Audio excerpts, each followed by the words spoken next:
Kasi dala niyo na ba yung gulay na pinabili ko sa inyo? Opo, Nay Perla. Pinyo, dito ang tagpuan natin ha. Magpalit na tayo. O Jose, bawanan mo na ito, baka magutom ka mamaya. O, wag na kayo magkakain, hindi para kayo ninyo. Salamat po, Nay Perla.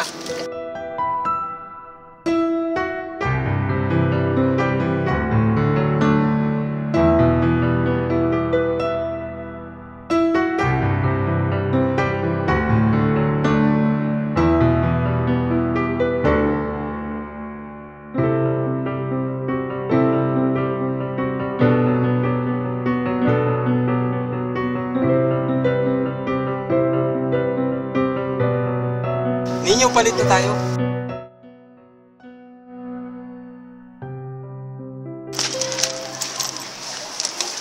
Ay sus, ayan na. Para sa iyo, Jose. Ito naman, para sa iyo ninyo.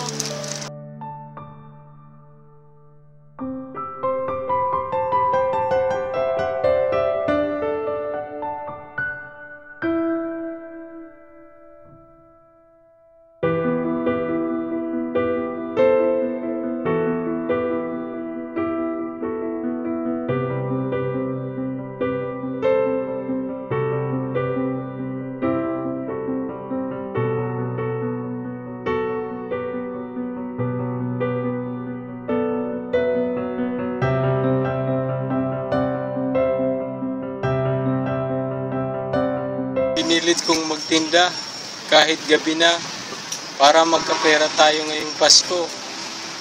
Pero walang bumili kahit isa.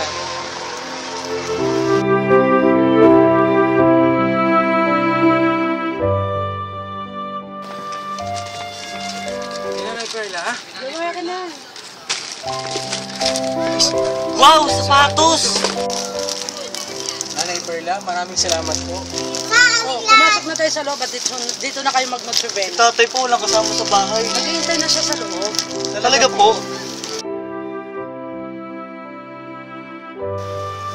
Salamat po. Totoo nga po talaga ang Pasko. Pasko sa inyo ha. Maligayang Pasko rin po sa inyo, Nanay Perla.